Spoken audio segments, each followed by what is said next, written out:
pas bien. Je vais te donner un exemple un peu, Julio. Quelqu'un vient et me fait une interview. Je fais une interview avec un Camerounais, je ne vais pas donner le nom.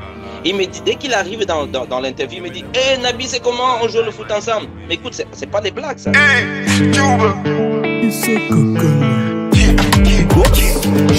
jour, on se bat pour vivre. On n'attend plus, on doit s'en sortir. Je parle, je chante. Je m'appelle Nabi. J'étais team leader aux Philippines pendant pas mal d'années là.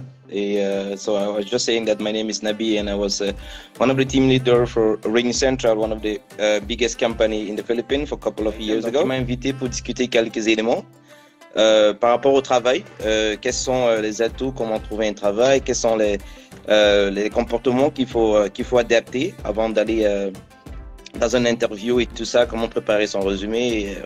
Ouais, bref, c'est pour ça que je suis là aujourd'hui, quoi. Maintenant, comment tu peux résumer la situation du monde de l'emploi avant et maintenant?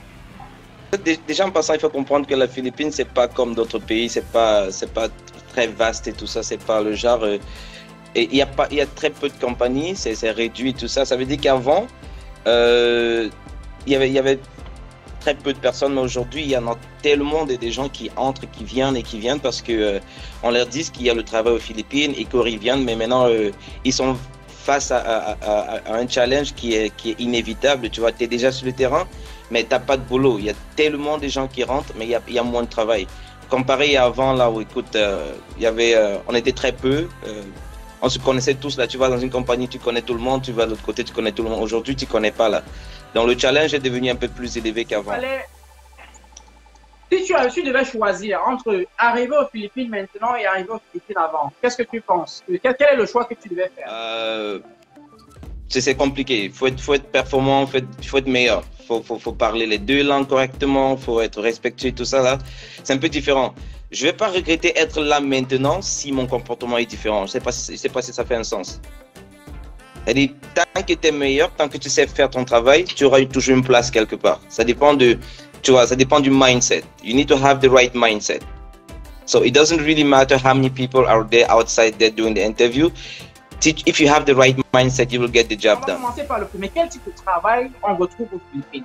Ouais, déjà en passant aux Philippines, la majorité des boulots, comme vous le savez bien, comme tu l'as dit tantôt tout à l'heure là,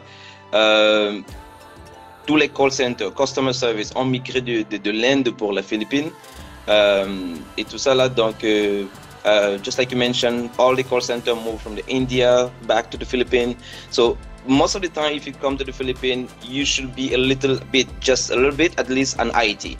Il faudrait au moins connaître les bases de l'informatique parce que généralement, quand on m'envoie des résumés, quand on ouvre une position, par exemple, pour un poste, généralement, on regarde, est-ce qu'il a fait un peu d'informatique? Est-ce qu'il a fait ça? Est-ce qu'il a fait ça? Est-ce qu'il a fait un petit peu de customer service où il était avant, tu vois? Mais quand on voit cette personne qui a un peu d'une base en informatique et tout ça, on dit, oh, that person knows something. Parce que la majorité des call centers, c'est un peu technical support. Mais il y a aussi customer service, comment rendre du service, comment vendre et tout ça, tu vois un peu. Donc, si tu as un peu de base en customer service, un peu de IT, c'est mieux. Mais si tu viens juste avec un truc mécanicien, tu tombes là, mais ton résumé, ça va balancer d'une compagnie où la personne ne va jamais te choisir. Parce que tu n'as rien dans ton résumé là, tu n'as jamais rien fait. D'accord. Donc, ça veut dire que mon frère qui arrive et qui est mécanicien, qui a peut-être été abusé, la solution, c'est quoi? Rentrer au Cameroun ou bien aller ailleurs ou bien rester complètement? Mais écoute, quand les gens quittent du pays, c'est pas des blagues là, c'est beaucoup d'argent qu'on a investi, c'est des familles qui ont prêté de l'argent. C'est un gars qui a passé des années à magasiner de l'argent pour pouvoir être là, tu vois. Tu peux pas simplement lui dire va dans un autre pays, là ça se fait pas, t'as pas le droit. Mais au moins quand on te demande d'arriver, là faudrait étudier le terrain, tu vois. Qu'est-ce qu'on fait dans ce pays? Qu'est-ce qui est meilleur? On fait du call center. C'est quoi un call center? On fait du customer service. C'est quoi un customer service? Il faut faire un petit travail de background. Qu'est-ce qu'on fait dans ce pays? Tu vois? Maintenant, si on fait du customer service, c'est quoi customer? Tout s'apprend. OK? Il y a des gens que j'ai embauchés qui viennent avec des diplômes de nursing, comme des nursing ou des gens qui n'ont rien fait dans l'informatique, mais qui ont fait technical support à Ring Central avec moi et qui font du bon boulot. je ne vais pas trop mentionner des noms, mais des gens qui n'avaient aucune expérience en technical support, mais qui écoutaient les conseils que je donnais au jour le jour, tu vois, et qui performent parfaitement et meilleur. Donc, c'est pas nécessairement que je dois faire l'informatique au Cameroun, c'est pour ça que je vais aux Philippines, non. Ça dépend de ta base. Et une fois de plus, it depends on your mindset. If you have the right mindset, you're going to achieve anything.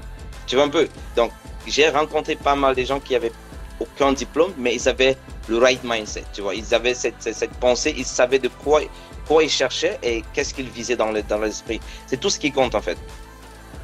Est-ce que tu rencontres au quotidien des gens qui demandent le travail ou alors qui veulent chercher du travail, mais alors ils ne s'expriment pas bien en français ou alors ils ne s'expriment absolument pas en français, mais ils viennent demander du travail. Comment tu te comportes face à ce type de personnes? M'amuser, mais si tu descends au côté, tu vas voir la magie.